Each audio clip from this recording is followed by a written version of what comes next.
I recently checked up on Bera on his Instagram, and I saw that you sent me a Bera today. I don't know if it was I sent today. you a Bera. You sent me, on TikTok. on TikTok, yeah. That the sound that got reused with his child of "I'm here." Yeah, I sent you the updated version now that his kid's a toddler. One of his videos of his kids racked him up like 58 million views. So shortly after that, there was a lot of kid content. His account is mostly like his kid and Squid Game, because that's getting him a lot of views. I love the thing too that there was that list that came out with, because the decision of who's allowed to join the EU came up the other day, and Ukraine and Moldova got the pass, and while Joaquin Phoenix, aka Ursula von der Leyen, is sitting there wondering if thumbs up or thumbs down for Europe if Georgia gets it, in all the suspense, they get the thumbs down, and then all these things about like, what did they call it again? Like the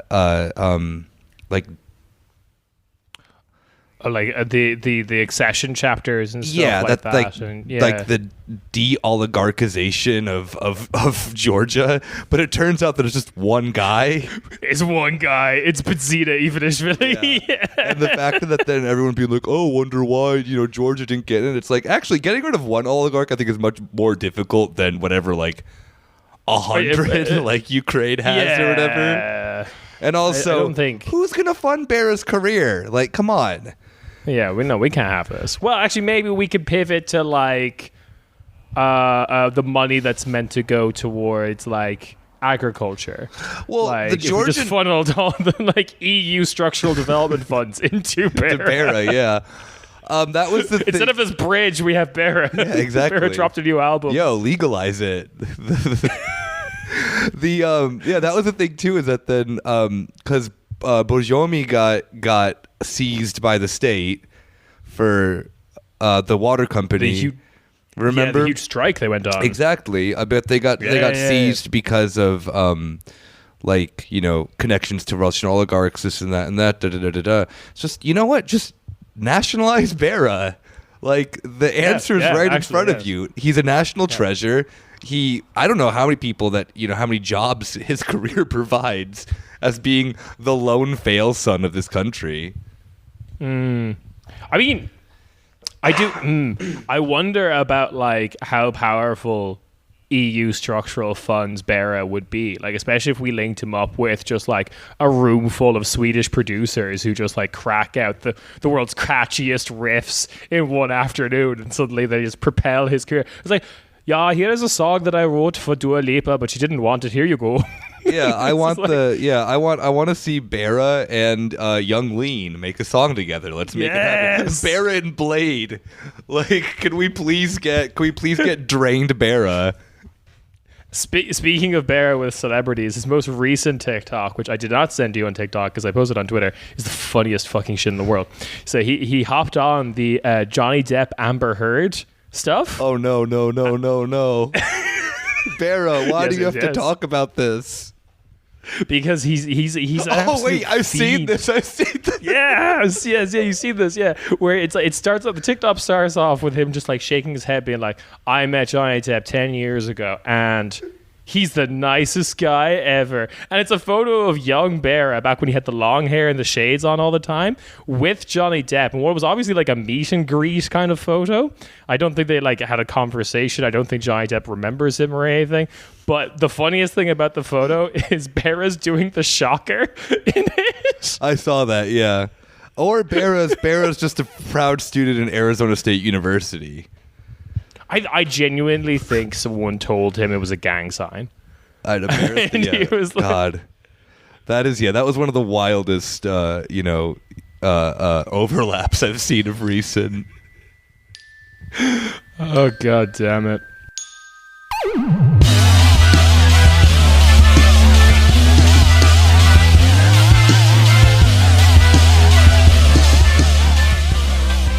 Hey, welcome to your weekly corner Späti. It is your boy Ciarán, and I'm joined by Nick. Hey, we're back. Do you have an explosion sound for us? Explosion sound. I have this one. Economy is died. There you go. Yeah, that's the same thing. Like, I'm fucking hyped now. I want to listen to Matteo Renzi speak English for 45 minutes at Harvard University.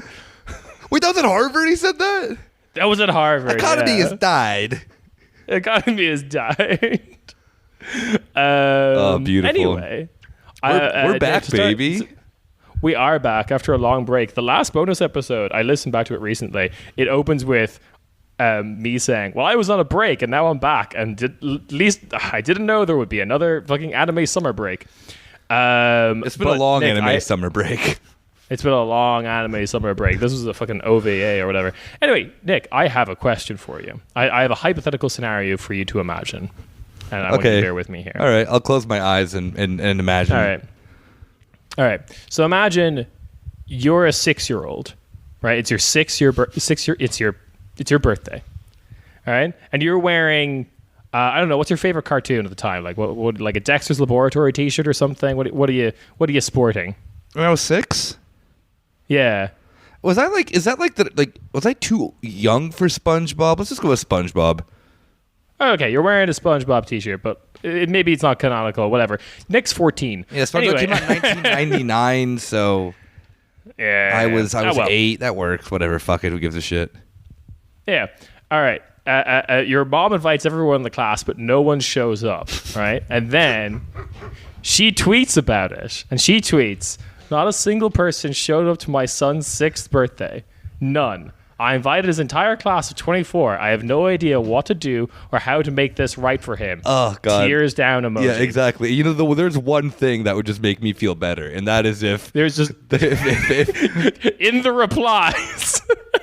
in the replies, Edward Habsburg replies, "Tell him," with an acute accent over the I in him. So tell him, happy birthday. Tell him happy birthday from a real Habsburg. Why? That's not what Austrians sound like. It's what he sounds like. Tell him happy birthday from a real Habsburg. Brackets. He will find out later what thar is. Close brackets. ... I will pray for him. ... Inshallah. And it's great. And it's great. He loves SpongeBob! ! What was the actual shirt that this kid was wearing? A Minecraft. It was Minecraft. Yeah. God damn. Why is the posting Habsburg such a freak? Also, isn't he like the Hungarian representative to the Holy See? Yes. Yeah. So that is why there is that's why there's an acute accent over the I. He had his like Hungarian keyboard on his phone still active. Yeah, when he obviously posted. I hate when I'm posting on my Hungarian keyboard. I love Europe. I love that Europe posts. I love that the Habsburgs are still around, and that one of them is. He's the one who made the book about Dubby the double-headed eagle, right? Dubby the double-headed eagle, about those kids who wanted to bring back the Austro-Hungarian Empire. Yeah, can I make Dubby the double-headed eagle, but he just takes over Constantinople for the true Greek Orthodox. We're doing Dubby the double-headed eagle extended universe. Absolutely. That's right, baby. The sequel, the prequel. Yeah. So Dubby the double-headed eagle, and what his dad would do in World War II. Okay. I have a question for you, Nick, because you are far more familiar with the American education system. Am I? Than I am. The American education system ended up with me coming up practically illiterate in college. So let's go. Yeah, let's go. So, okay, you're 6 years old. So, like... I'm still 6? Yeah. No, I'm just saying, when you're a 6-year-old, like... It's only like a year until you learn about the Habsburgs, right? Like 2 years. When does it happen? I don't know, but like 4th grade. I don't know. Does it ever come up? Yeah, the Habsburgs came up like a little bit. Jesus. I don't think I learned about the Habsburgs. Yeah, because I also went to Catholic school, so. Oh, I see. Yeah. You know, the Catholics' last final good moment was the Austro-Hungarian Empire. There's a photo of Edward Habsburg up in your like old principal's office or something. Yeah, no, it's like apparently remember how like Trump used to like sign tweets that he would tweet at people. Yeah, it'd be one of those like Edward Habsburg like tweeted at them and then he printed it out and signed it to them and sent it. Every Catholic school in the United States has a signed Edward Habsburg. Beautiful. God, he's a freak. He is. I love how that he's so easy to get in fights with on the internet with too. Oh, he's liked several of my tweets. Yeah, he's liked several of mine. Little does he know it's upsetting. I hate him. I think he follows me now. No, I don't. I need to check that. Let's go, baby. Is Ciarán followed by a real Habsburg? just that's a new segment on our podcast. How many Habsburgs can follow our show? Does it count as more than one if he's his own cousin? But like, okay, so speaking of the Catholic tradition of the Holy See, exactly, baby. People had to freak out at the Pope. Yeah, how the fuck is it that then like I'm agreeing with the Pope more than I am with like I don't know other people? Well, I mean, the people who who are very angry at the Pope this week. Oh yeah, what is it, Louise? Are people we never agree with? Louise Mensch. I forgot about her. I forgot about her completely. The thing I forgot halfway through, discussing her her tweet thread or whatever, is that like. She has the American flag and the Ukraine flag in her handle. She's British though. She's a Tory, right? She's a British MP. Yeah, like what the fuck? She was the one who then Why is the American flag there? Wasn't she like not at least treason? No, but wasn't she she was like contracted to like help the Clinton campaign, wasn't she, at one point during like 2016? I think that she was like a consultant for them or something, or at least just really vocal that she like liked Clinton. But I thought that she had something to do like officially with that campaign. And yeah, the thing that was just so funny about it is that Louise Mensch was always a Tory. Like it never was a thing. She was like, I've converted. Like she was always a right wing psychopath.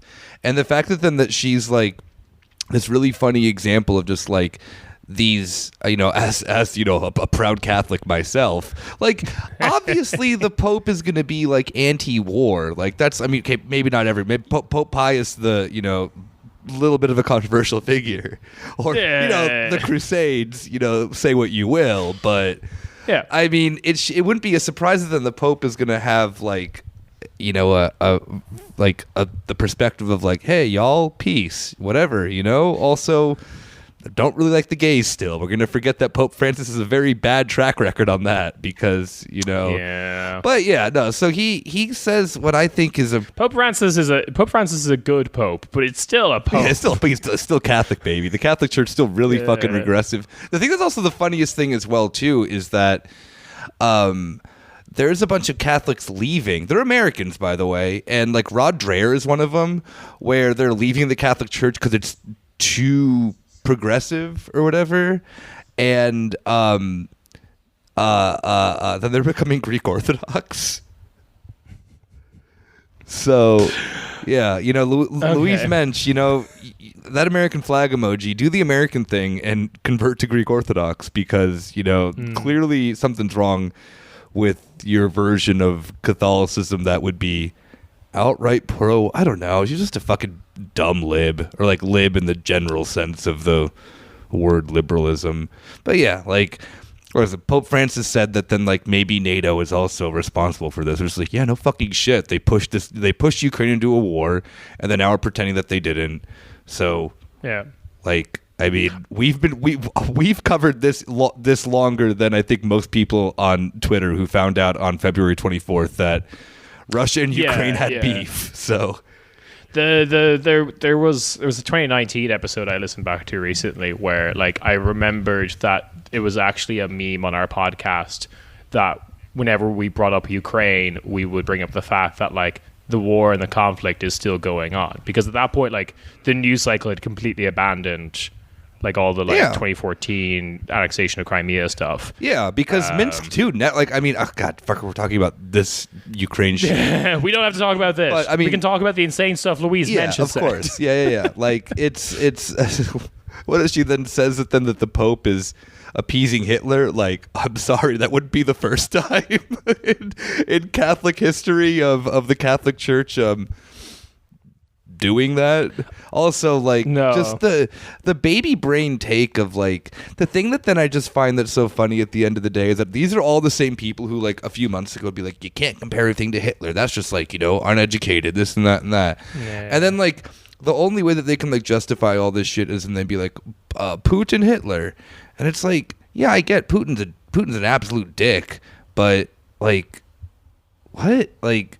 If you want me to take you less serious, it's throwing the H word out there 3 seconds in and an all caps tweet rant about how you hate the Pope is. Yeah, I mean the Hitler comparison is always we want the war that is completely moral and justifiable that we can engage with. That war that the United States was totally on the right side of the entire time. Yeah. Yeah, sure. But it's a thing of because I think a lot of people, and especially polling in Europe is starting to lean this way, realizes this is more a maybe more akin to a World War I conflict of just more people seem to be in favor of just suing for peace as quickly as possible. Yeah. This is of course outside of Ukraine. There's been one poll conducted in Ukraine since the war began, and I can't imagine it's easy to conduct more. I'm sorry, now I'm just imagining this conflict being moderated by the transatlantic voice. Oh yeah, no, absolutely. Mariupol has been sieged. The Nazis are at it again. Yeah, I think I'm always concerned about comparisons to Hitler with Putin, because it always seems like they're trying to, because once you do that, you can call anyone who doesn't want to go into a war or sue for peace as a Chamberlain figure, appeasement kind of figure. Yeah. Rather than I think the thing that I don't know if I said this on the show or not, or just talking with you guys, but the thing that's just going to be so dumb at the end of all of this is that then it's going to end up with the exact things that Russia wants. Is no NATO accession for Ukraine, the buffer zone. I mean, if the fact that then people are sensible and don't want to, because we also talked about too that the only two scenarios are Syria, which is that then Ukraine itself implodes because whatever, the internal strifes in that country are insane currently, or an Israel-Palestine situation, which is then there is a ceasefire that then just ends up never actually ending, and there's flare-ups continuously. But at the end of the day, there's going to have Ukraine has had, I think it's 50% of all, not just tanks, but all vehicles have been destroyed of the Ukrainian military. They're out of weapons and stuff like that. The push for then funneling weapons into the country can't really go much longer either too, when the military knows that they've lost. I think that there's a lot of intel on the ground showing that they are just selling weapons. We talked about this too as well, that a lot of these weapons that are getting into there from NATO are just ending up in Syria out of all places. So it's going to be surprising to obviously I know that the NATO and the arms industry can push this for as long as they fucking want, because it's of no concern to them either too, as long as they don't get involved. Unless Lithuania goes buck wild like they're doing right now, just closing off the border to Russia. But the blockade of Kaliningrad. But the thing of the matter is that I think you're right, that then the general people are just going to get tired of it. People are going to be okay, yeah, I did the Ukrainian flag emoji thing. I did this, I did that. This isn't ending clearly. Ukraine isn't taking back any of this land like they're saying they are, that they're going to. So there is only one option. I do want to say the other side of it as well is that I think Russia could get everything they want on paper, but they'll still be kind of fucked. Oh yeah, because they've already kind of overexerted themselves, and it looks like, I think we talked about it with Ben, but the fact that there's no off ramp for these sanctions kind of implies they're there forever. So that's like... Well, Russia's gotten really weird about it, too, because one of the weirdest things that's happened now is that India just buys their gas and sells it back to Europe for, like, double the price. Yeah, but like India's buying it on the cheap as well. Yeah, Russia's selling it to them for nothing because they know that, like, India doesn't... Like, this is the thing, too, that I think a lot of people don't realize as well, is that if you, like, speak to anyone who's not from Europe, they don't care. Like, there's a genuine consensus, like, aside from the United States and Europe, is that, like, if you speak to anyone from, like,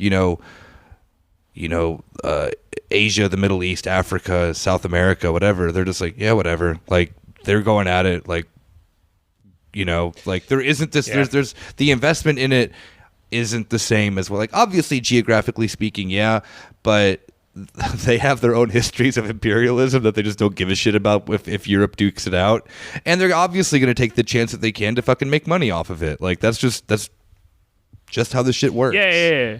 But, like, more importantly, I think to the whole, like, India buying it on the cheap means that, like, the same amount of money is not flowing into Russia that was previously. Yeah. If they're buying it on the cheap, it means Russia's selling it cheap. Yeah. And that's going to have, like, consequences. And speaking of consequences... Hang on. Before we move on, I do want to kind of, like, quickly list the list of people that Louise Mensch has called a Russian agent. Because for anyone who needs to understand Louise Mensch, she was someone who's basically was driven insane by Russiagate. That seems to be like her origin story. And also, wildly enough, she was a member of the U.S. Republican Party from 2017 to 2019, like during the Trump presidency, even though she was like a Russiagate person. Hell yeah. So that's where we're at with this person. Louise Mensch an op? She's married to an American music manager, and she worked for like News Corp for ages. So like she's been kind of ideologically all over the place, I guess. Hell yeah. But so okay, the following people are agents of the Russian Federation and or Vladimir Putin. Well, first so us, Trump. yeah. Number one, Corner Späti. Corner Späti pod. Yeah. Link not found. We still don't have a Wikipedia page. God damn it. But no, okay. Trump obviously. Yeah. Steve Bannon, sure, classic. The shooter at the 2017 Istanbul nightclub shooting, Abdulkar Masharipov, who did the shooting on behalf of ISIS. ISIS is also a Russian op. Well, she says it was a Russian false flag of Russia posing as ISIS. God, these people's brains are fucking ruined. Let's see. Israeli American Michael David Kadar, American Juan M. Thompson are also Russian agents. Let's see.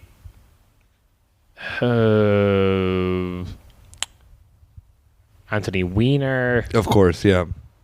Yeah, Mark Zuckerberg, Peter Thiel. Yeah, it's wild. It's Louise Mensch. Everyone I don't like is a Russian Asian. Yeah, of course. Yeah. This is just like the top of a Wikipedia page. I'm sure there should be an extensive list somewhere of just like, you can't keep pointing at everything and saying Russian agent. But apparently she can. I know, yeah. But anyway, over the right week here. My girl, like, come on. Like, I'm offended. You're just like posting underneath all of Louise Mensch's posts, and I just reply, "Damn, dude, I hope she sees this." Anyway, over the week she threatened the Holy See with the NATO invasion. So we're having fun with that. Yeah, when Turkey gets complete control of NATO, the first thing being sacked is not Vienna. It is just it is Vatican City, baby. Yeah, Italy's Muslim. Yeah, fucking go. Bay Erdogan. Oh, Jesus. I love it. He gets to wear the big onion hat. Oh, hell yeah. He'd be so happy. Oh, did we just make a racist caricature? Possibly. Oh, well. I'm sorry. I can... You know what? No. As a... The Ottoman Empire did wear big hats. Yeah, it's fine. It's fine. Yeah, also, 500 years of occupation. I'm allowed to. Jesus. All right. Do we want to talk about the trio in Ukraine? Draghi, Schultz. Yeah, well, first Macron. off, I think one of the funny we were talking about sanctions just quickly, just off the bat, yeah. and I think the funniest thing I think everyone's seen it. It's just that American companies are doing the right thing and pulling out of Russia, which it doesn't matter that then let's say like Coca-Cola just entirely poisons Mexico and has created a diabetes crisis and whatnot. Yeah, that's moral. That's fine. That's a-okay. But selling beverages or selling fast food in a country of normal people is that. Yeah, I mean, to be fair, it's because that they probably just don't want to be sanctioned or whatever. So McDonald's, and there's also still a bunch of American companies that have not pulled out of Russia, and I think have made the calculation that it's worth them to swallow the fines and stay there. Yeah, probably. But one of these companies that pulled out was McDonald's, and Russia's decided that they have a craving for freedom. They just can't get rid of. Oh, yeah. And what did they call? What's the new name of McDonald's in Russia? Oh yeah, I think it's just it literally just called Tasty, and then yep. Period. So Vukosno i Tochka, pronounced that probably terribly, which I've seen it translated a couple of different ways, but the most common one I've seen translated is tasty and that's it. But it's rolls off tasty, the tongue, period. baby. Yeah. I mean, I heard from people who can understand Russia that's a cute name, so it seems to be playing well. It's it's the Russian version of Whataburger, we love it. Yeah.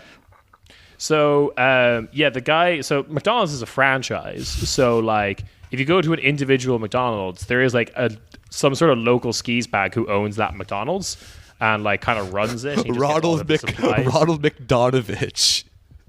Yeah, Ronald McDonovich, basically. Yeah. Ronald Władysław McDonovich. Yeah, Ronald Slav. Yeah, my father was also Ronald.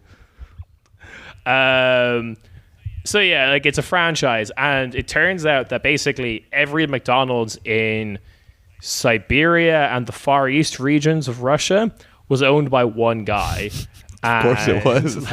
As a franchise, and he decided when they were leaving that he would make the play and buy all of them. So now one guy owns all of the fast food chains. That's right, baby. And is opening fairly fucking quickly. Yeah, there's one in St. Petersburg that opened today. Yeah. So on the opening day was the 12th of June, so last week, and they opened 15 locations in one day. Now all the footage came from the big one in Moscow, which is the site of the first McDonald's in Moscow and stuff like that. Ground zero. Union one.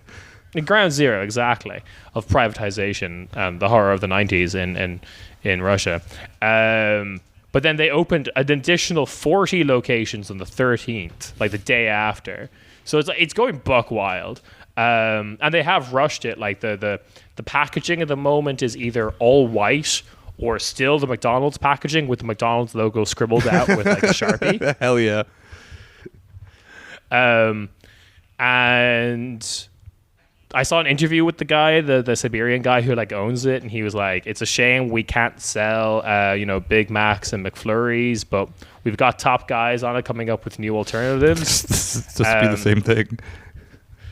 Oh, no. So this is the thing. This is what I found out about this.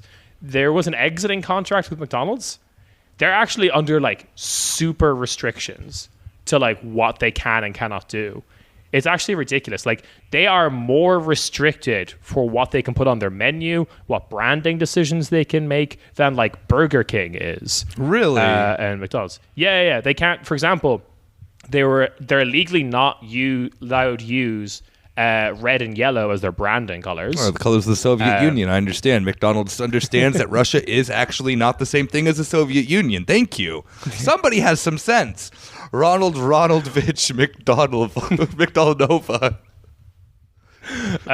God damn, we're losing the track of this name. But yeah, it's they weren't allowed to make menu items too similar to the existing McDonald's menu. So it's they're actually put under like more restrictions because of this contract, because of this deal he made to buy up the remaining locations, than like most competitors to McDonald's are under.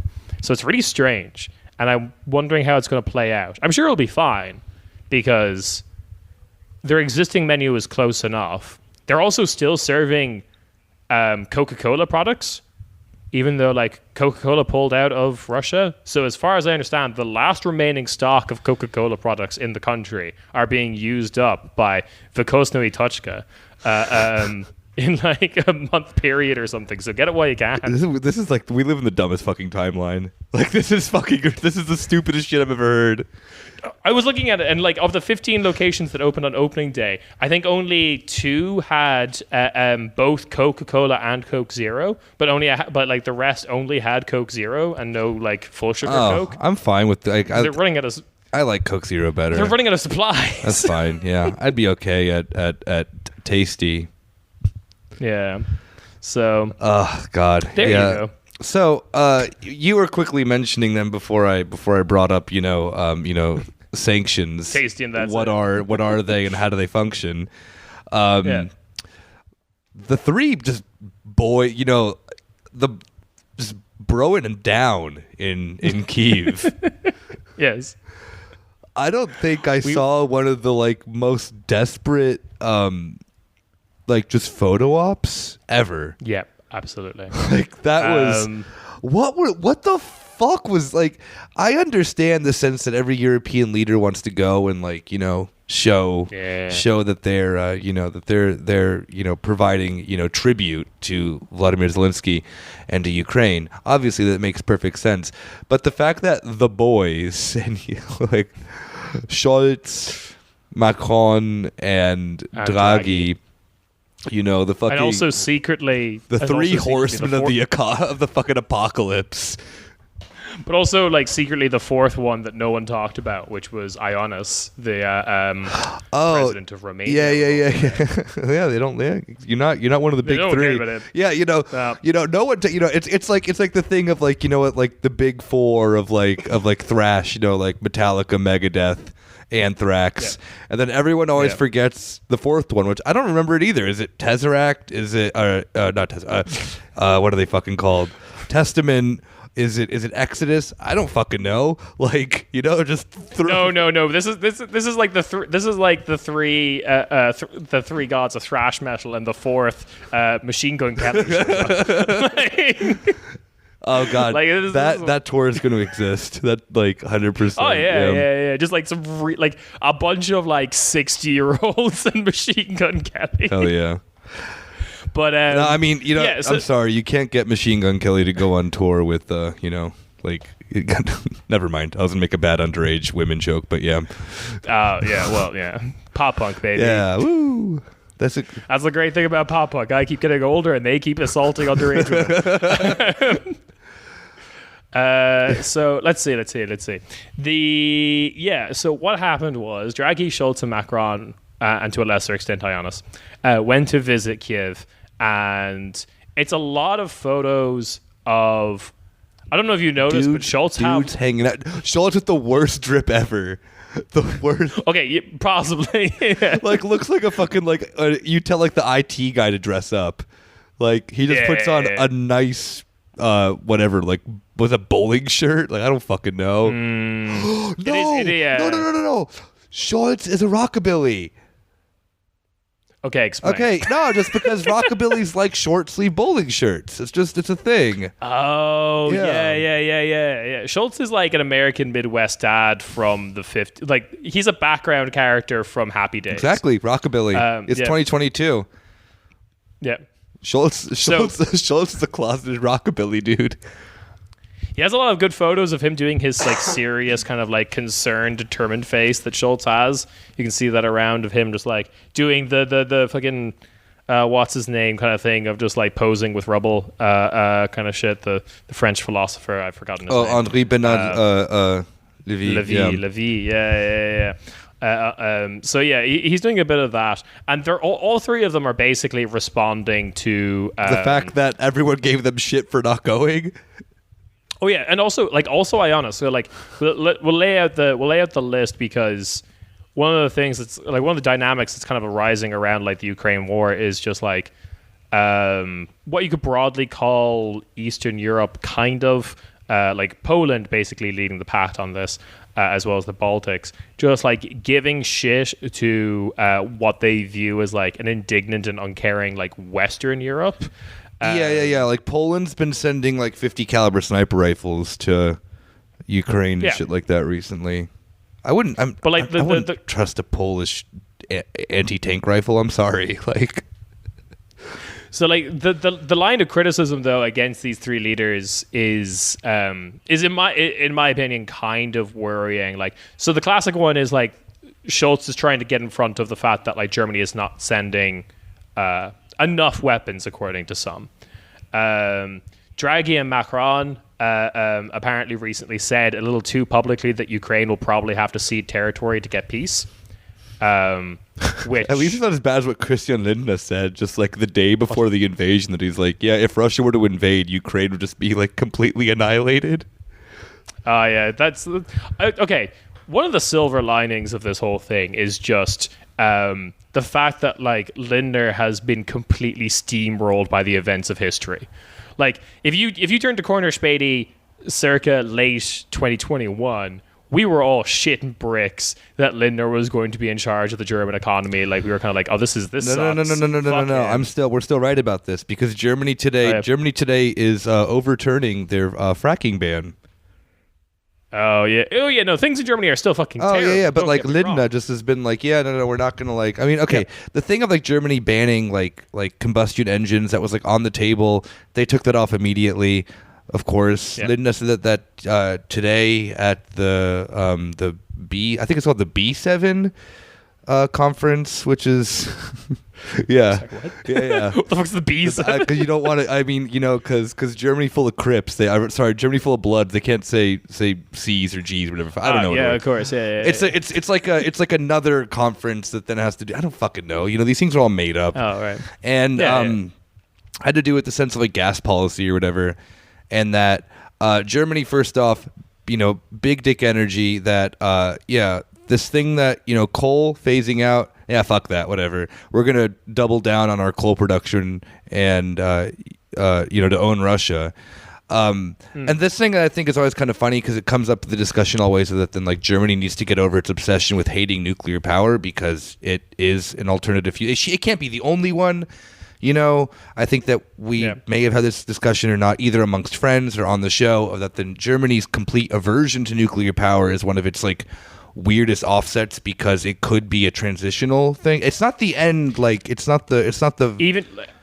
I think the line I kind of always come back to is even if you're anti-nuclear, you have to admit that the transition away from it has been a complete fucking disaster. I mean exactly. And now that then the fact that Germany. I remember Germany like won't import energy from France because they use like it's just the fact that Germany having fake morals is just the dumbest thing of this country. Yeah, that's stupid. Like, okay, so I mean, one of the things that I always think like the giant tragedy of the Green Party is like one of the reasons there was anti-nuclear power protests in West Germany in particular was because a lot of the youth of West Germany recognized that the government was still full of Nazis and they didn't want them to have nuclear capabilities. But like, you can't apply that to like buying nuclear generated energy from France. You can, baby, when your politics mean nothing and you're just fucking stupid. You're just simply plugged into the. I mean, now you're plugged into just the energy is being made anyway. No, it's not. It isn't. I don't know what the fuck you're talking about. Actually, France had to close some of their plants the other day because it got too hot, but. That was because of a water problem. That wasn't because of the fact that the plants themselves. I think it's the cool. Yeah. But whatever. You know, we're not nuclear fucking engineers over here. We're podcasters, meaning that we're better than nuclear engineers. We are. I'm a certified expert on nuclear engineering because I simply had we had the idea to make this show. No, I mean, it's just the sense. Maybe you had a nuclear physics degree when I could just podcast. Yeah, I know, right? Oh, yeah. Boo. Yeah, it's like the Simpsons episode where Homer just prints out his thing to become a priest, and then he's just the collar he gets to put around his neck. Yeah, we have collars. Exactly. I printed out a pocket protector. I'm a fucking scientist now, dog. Like, we're good. But yeah, no. So Linda talked about the sense that then, which got a little bit of attention. It's like, I'm not going to do the thing like, no one's talking about this, because a lot of people are, of the fact that then that you have a government with the Greens right now that is just shitting on any type of policy that they were remotely close to, like, being about. Yeah. And overturning Germany's fracking ban is probably one of the most fucked up things, especially a country that then's like, oh, look, if you're not like the United States, they're so crazy with the fracking and the Keystone Pipeline. It's like, you're just going to do this yourself, You want to become the United States so fucking bad to the point that your politics are so anti-Russia to the point that then it's just like insane Cold War shit because the U.S. told you to. And the Greens are the biggest violator of this because they are the Atlanticist party. The FDP already was that party. The SPD is a kind of still like a mixed bag internally within their own politics. But the Greens and the FDP are going to ride this wave because if they divert to their actual politics, they realize that they're like unelectable if you pull it back. So, and I'm curious too of like how much longer Germany's going to have the like push towards like, oh yeah, like not like supporting Ukraine's one thing. That's I think that's support refugees and try to find the quickest solution to this war. There's a way to support Ukraine without doing a lot of this. And the sense of like, Baerbock just like nonstop being like, that we have to send weapons, like all the stuff that then is completely anti-green policies of not even just like 10 years ago, like literally she campaigned against like weapon shipments to Turkey, particularly a NATO member as well, because of their, annexation that they were doing and whatnot. And that there is like, I just find it so weird, the sense that they just can't see the fact that they are creating just an infinite, one, a money creator for the most evil people in this country, and two, the loss of life that is like anyone who then told you, oh yeah, like the more like you save lives by sending weapons is a fucking idiot because. No, those weapons are used to kill people. Yeah, no, I mean, just like, like it just is so bizarre. But yeah, no, the Greens and the FDP are, they're on their vibe, but they're going to stay on this vibe as long as they can. And it doesn't, like, the contradictions don't even fucking matter because they are still polling relatively well, actually, for being, like, the SPD is the only party that is, like, dropped. Like, Scholz's party is doing horrible, and Scholz himself has a pretty low approval rating as well, while the other two members of his coalition are kind of just coasting. And I'm curious of if this means that we'll end up with a CDU coalition around these two parties, or if the CDU is just like, fuck it, FDP all the way, baby, and we usher in, Merz with Lindner as our, finance minister. Or, he already is finance minister, but finance minister for a second round under a government where he'll get to be far more dangerous than. I think the thing that like Lindner is missing is attention. Is basically the thing that has not gone well for him. Like he's probably enacting a lot of the policies, or at least half of the policies he wanted to. Yep.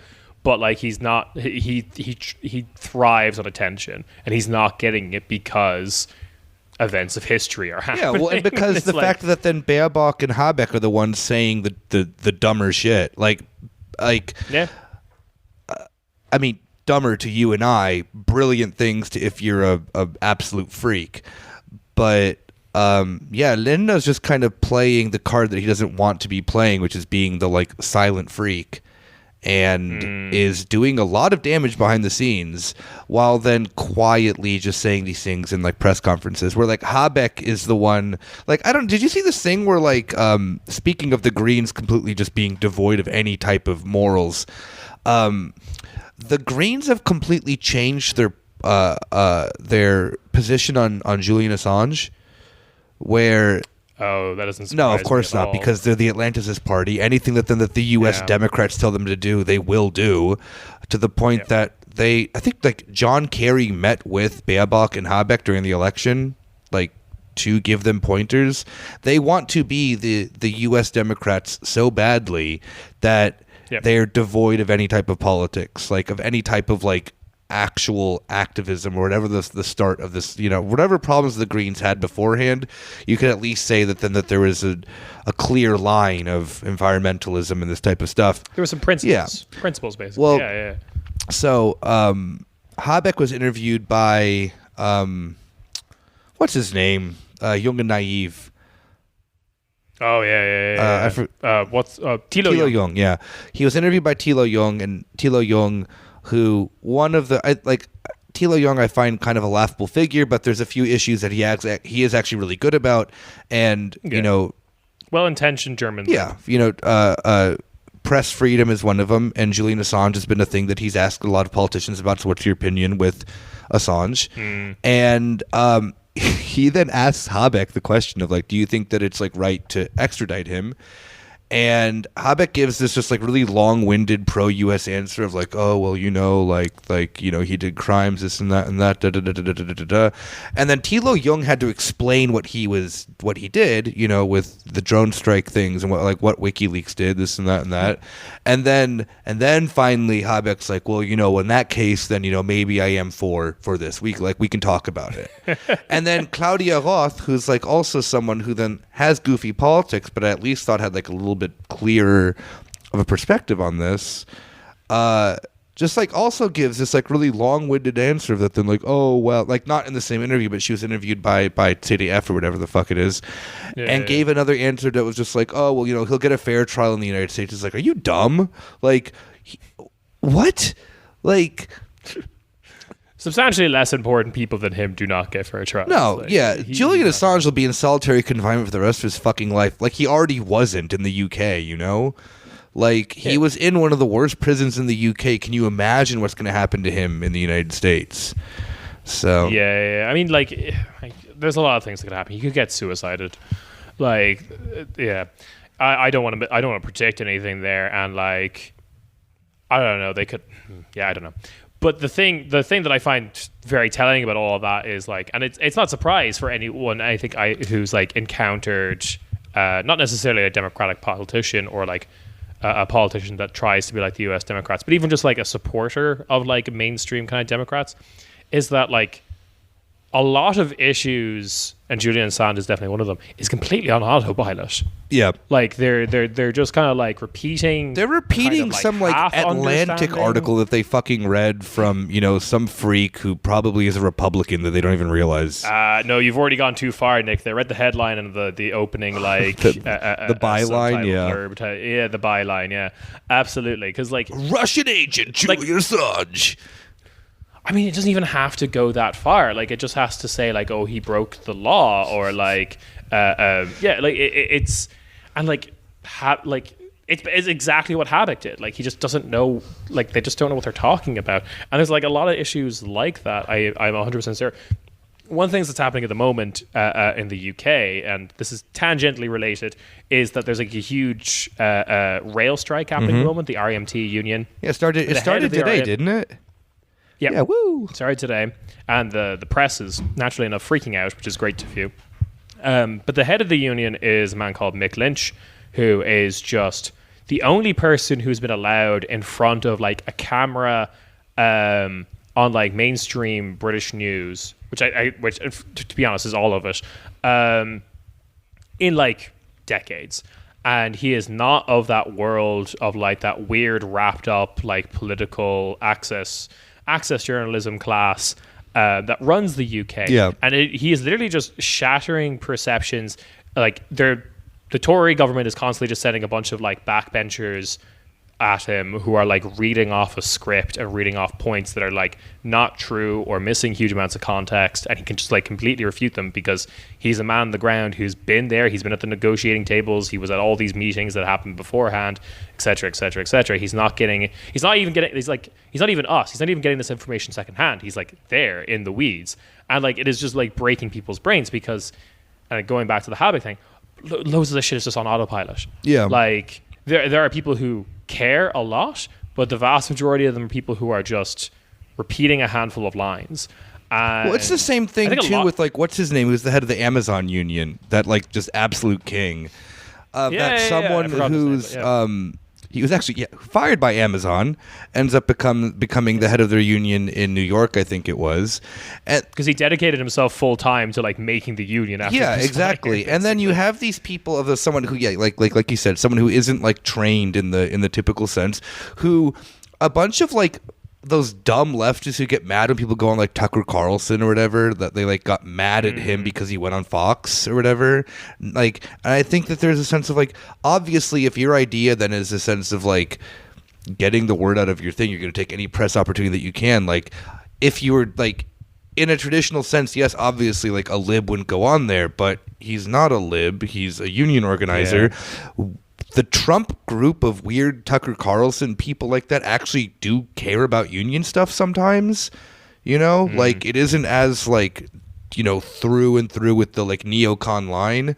Like, there are a lot of people within that regard who would, like, see... Oh, who's the hillbilly elegy guy who ran recently? He's kind of like a pro-union, like, Republican. Like, he's massively racist. Oh, yeah. He's a freak. I forget his name, but yeah, I know who you're talking about.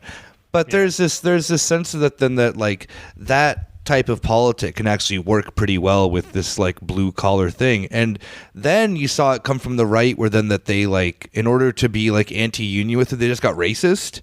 Where they're like, how does he have a grill? How does he afford that? How does he have like, I think he like, there was like one event he had like a Prada shirt on, which is like, don't get me wrong, Prada, incredibly expensive, but also like, I don't give a shit what someone does with their own money, you know? Like, I really I don't like, I know for a fact that there's plenty of people who like work hard who then will like buy, if you know, like nice things that they want. Like, I'm sorry, like I'm like, we're, you know, whatever, on Skype right now, and in the background of me, I have probably like $10,000 worth of guitar equipment that I fucking saved up and bought, you know, because I'm a fucking idiot, you know, like this like, I mean, I live in a shit apartment, don't get me wrong, but there are things that then I'll spend money on. I have made the choices. Yeah, you know, and it's like this thing that like conservatives, or like the thing that they can only like do in the sense of like, oh, you see, he's not working class because he has a nice shirt on. It's like, oh, I'm sorry. So it's like, you know, like, I just think that you're just being racist at that point. Like, there's no other way around it. Everyone who's working class has to have like coal dust brushed onto their face. Yeah, they have to look like, regardless of they have to look like Derek Zoolander in the when he's in the coal mine. The head of the new radical like subway union, like the sandwich makers union, is just to get any respect when they go in front of Congress is just going to be wearing hard hats and have coal. Yeah, no, exactly. Like, what the fuck do you like? What do you do with your money? First off, you know, like that's the. Oh, I'm sorry. Oh, you fucking spend it on. I buy hard hats and coal dust. No, yeah, you fucking spend it on coke and ketamine or whatever. Yeah, that's a cheap fucking hobby to have, right? Like. Well, that's a responsible decision, because what you don't understand, Nick, is when I do that, I'm still a millionaire. That's just like so funny in the sense that like I don't know, I haven't seen any of the stuff of the with the rail strike. I mean, I've seen the stuff of the rail strikes. I haven't seen the head of the union for it though. I want to see brains being busted, because I made a thread on Twitter. You can enjoy that. Thank you. I appreciate it. But yeah, so getting back to the original thing was the three EU. It's been a while, you know. We have to vibe. Yeah, you knew it when you listened to this episode. We open with posting Habsburg. Yeah, I know, and we end with I don't fucking know, wherever we're going. We'll end with something. We're ending with my project of that Christian Lindner's really into TikTok rap. Okay, we'll get to that. No. We're not getting to that. I don't know. This has been boiling in my brain for like months. We should okay, that should be the next live show, is we should just pitch ideas for Christian Lindner to get back into the news cycle again. Yeah. Like, Russia Ukraine is taking too much dominance. How do we get you back, Lindner? How do we make you hot again, Lindner? Don't you want to be a star, Lindner? All right. So back to Draghi. Okay, that's what we were talking about. The three fail sons of Europe. Yeah, how could I forget? So the three main reasons they were going there, it was all PR for them, because, like I said, Schultz apparently not sending enough weapons. Draghi and Macron said too publicly Ukraine will probably have to cede territory, which, like, I think realistically, I don't see any way this war ends without like Ukraine being forced on paper. Russia's already issuing passports in these areas. Like, I think that it's... Oh, that's going to be fucking madness. Yeah. Like, I mean, I hope Ukraine can come out of this with like all of Ukraine bar like Crimea. I think that's the only like realistically that is the Ukraine one option. snippet of this entire show that's going to be taken completely out of context. Oh, 100%. It's the only realistic option I see happening where you get the vast majority of Ukraine and like an area that yeah. I mean, there was whatever. Moving on. But like the other thing is that like they got a lot of shit for was that Macron got a lot of shit for, and why he was there to do like PR spin was he had a phone call with Putin, and like he got a lot of shit for doing that because the phone call was about him trying to like negotiate peace, and kind of sucks that like I don't like Macron. I don't think at this point Vladimir Putin like in any way respects him, which I'm not going to like. I wouldn't. I still think one of the greatest clips ever. I mean, this is also going to take one of the greatest clips ever of Vladimir Putin is when he gets out of that like 7-hour long thing with Macron and just says then the entire time that he'd been torturing him. Yeah. The what was I going to say though? The other thing, just going back to just complete vibes and images, though, Draghi looks like shit. Yeah, he does. Draghi looks like absolute fucking shit. Technically, my prime minister. Let's not forget that. Oh yeah, sorry. Respect. Yeah, respect. but like, yeah, no, he looks. I guess he is like compared to Schultz and Macron. He's like older, yeah. He's a handful of years. They're like senior. Yeah. Certainly Macron. I think he's like. I mean, like Macron could date Draghi for all we know at the age that he's at. Oh yeah, that's the age range for sure.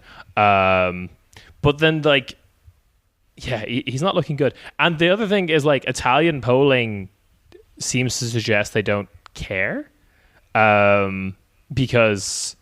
There's two things. Like the Italians, like there's a lot of grief being given to Germany, but the Italians are actually like some of the most like, according to most recent polling, which was done by ECFR, which is an evil institution, but whatever. I looked over their data and it seems kind of fine.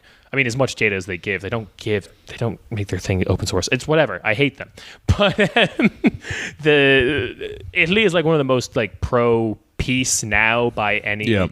Measures a country. There was a thing in, I mean, because we're recording this on the 21st, Italian Parliament met today to like have like an actual established position from the government on this, because it's been too loosey goosey with it. Of that, then you're right. Like Italy has been the most like pro peace, and there's been a lot of like protests in Italy that have not been like.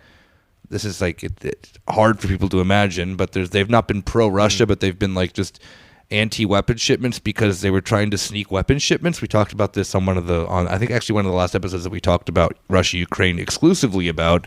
It was Rob and I, where like a bunch of trade unions who were airport workers, just like stopped working because they found weapon shipments and humanitarian aid.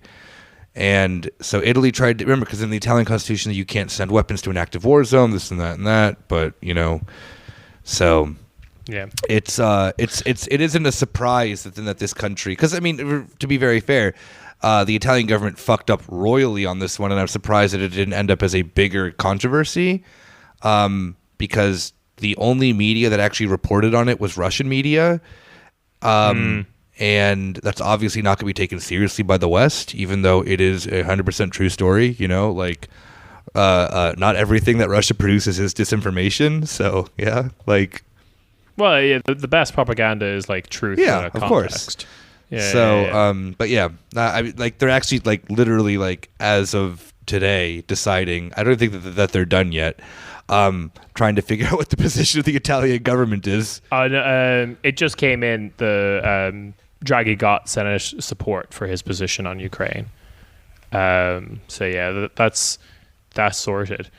But the That was it. Yeah, sorry, I found it. Like the other thing that's interesting though is that like it doesn't seem like Draghi needs to do this because also he's one of only 3 EU leaders that has like has improved their approval rating. You mean he's one of the only few people with a positive approval rating in just all of Europe or all of the West? I don't think I think some have positive, but he's the only one who's improved since last year. Oh, nice. Or like one of only 3. The other one was the current Prime Minister of Sweden, who's very new still, and the Prime Minister of Belgium, De Croo, which, as far as I understand, being the Prime Minister of Belgium is a fairly lackadaisical job where you don't have a lot of power. Your country doesn't really even actually exist, so it's fine. Yeah, I think I can't remember the exact policy. We need to have someone on. We'll have Anton Jägers on or something to explain Belgium to us. But I'm pretty sure being like Prime Minister of Wallonia or Flanders can be as equally powerful job. But yeah, like Draghi doesn't really need to seem to need this. I think he's just trying to like. This is the other thing is like the dangerous bind that they're all kind of in of having to like America does call the shots and America says jump, you have to say how high, but then Draghi's probably dealing with like a public that is not necessarily on the same page as America. Like, yeah, I think he can make Italy does not like NATO. I think we always we have to hit on this a lot of times. There is very good reason. We have you guys are doing a series with Pod to America about maybe why the fact that Italy the Italy episode's gonna be so fucking long. Oh yeah, probably like a 2-parter. But the fact of why Italy is maybe not the warmest and fuzziest towards these institutions. Same thing with Greece or Spain and shit like that. Like, it's not a fucking surprise. Yeah, I think the other difficult situation for Italy right now, at least in terms of a party politics, is unlike any other country in Europe, they actually have there is a political party that has positions. So, for example, I think it's La Lega and Fratelli d'Italia want to are more actually pro-Russian right-wing parties and would want to sue for peace, but for the purposes of cozying up to very conservative Russia. That's the thing that's so weird too with all this is that then these type of the AfD is another example. And then they're tearing themselves apart. Yeah, exactly. Because then the true Nazis are pro-Ukraine, Yeah, but it's the true Nazis it's so confusing because there's a lot of the foreign fighters who snuck in are very right wing, and naturally enough, there's the contingencies of Ukrainians who are right wing who are very useful fighters for sure. And that's a whole other problem. And they're kind of trying to paint this as this civilizational, defending Europe type of thing. But then there is also stodgier European conservatives who look at Russia, who's managed to build this semi-successful, very conservative society. So it's weird. Putin is the perfect right-wing populist, just in every regard. I think that he's the perfect right-wing populist because he's just a true populist through and through, to the point that then there's issues that he doesn't even actually have politics on certain things. Well, I mean, this describes him before he did the invasion, because the invasion was still a fucking wild move. Yeah. So So who knows what the future holds? But that certainly definitely was him. That is a very accurate description of him for sure. So it's no wonder that you have these conservative forces. But even on the non-conservative forces, the absolute ideological mess that is the 5-star movement are also in favor of as far as I understand, they're in favor of sanctions against Russia, but they want to immediately sue for peace, and they don't want to send weapons. I thought they were going to be we're gonna hack the mainframe that is the Russia-Ukraine war. Yeah, we've built a new app. This new app that you can vote. Yeah, but by the way, I get to see all the GMs on it. Yeah. I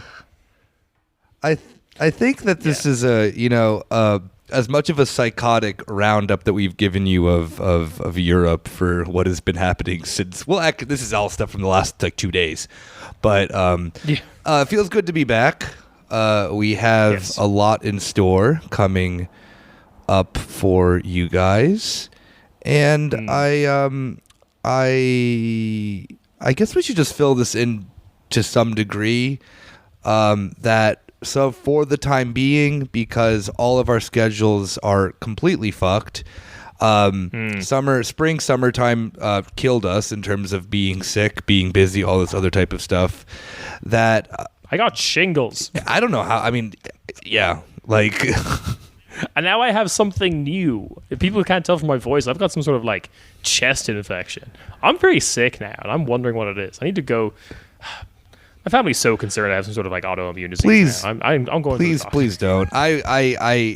I just had really bad allergies this last week, on top of it coming back from the U.S. and this and that and that. But yeah, so we are going to be shelving the bonus episodes for the near future. So if you pay into the Patreon, we are going to be lowering the price of the Patreon from €5 to $3 to make it like a solidarity thing. If you like the show, you can support us. We would appreciate it. But if you want to stay at the tier that you're at, obviously you're more than welcome to. We will gladly take your €5. Just know that we will not be producing bonus content for a while, just because we are so busy with doing this, our actual lives. And, we have also a live show coming up on July 17th that... Yeah, I can do full details on that. Exactly. Just to add to the... Yeah, so the current tier of $5 will drop to $3, like Nick said. And you can stay at that tier. You'll have the option to choose. With those $3, you will get access to the entire backlog. If you're someone who hasn't become a patron for an entire time and you want the backlog, now's a good time to get it. But we will do some bonus episodes because, like, we're continuing Radio Gladio. Yeah. I mean, it's not like all like gone forever, obviously, but we just can't do once a week bonus episodes. Yeah, and Cyberpunk 2020 obviously will be behind the paywall as well when we put that out again. So, but we are back. There are a few other changes underway that we cannot talk about. But you will know about sooner or later. And we are very excited to open up. There's no seasons. I'm going to say that there's we are entering like the Queen did, like a new phase. This is Corner Späti's second phase.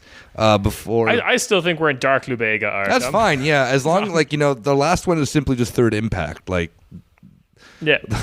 third and final act is when the world ends. And then the other thing would be, please stay with us. The latest please clap. Please clap. We will go back to 2 episodes a week at the latest beginning of next year. We think we should have our shit in order by then. Hopefully earlier than that, but I don't want to promise anything we can't deliver on. And also, more importantly though, is that we are doing a live show, like Nick said, on Sunday, July 17th in, I believe it's called, I'm going to put details down the bottom. I believe it's called the Noisy Room, which is right beside Warschauer Straße station in, I guess that's technically like Friedrichshain. Oh, God, it's the worst part of Berlin. Oh, my God. It's near Kreuzberg. It looks like a really cool venue, to be honest. It's part of Podfest. Yeah, live show. It's just going to be, we're debuting our new metal band. Yeah. That'd be so sick, actually. That would be cool. I'm going to learn bass really quickly. I have one you can borrow. Role. You're fine. Excellent. But that's part of Podfest Berlin. We do have a discount code for the whole festival to get 20% off. I might put that in the description.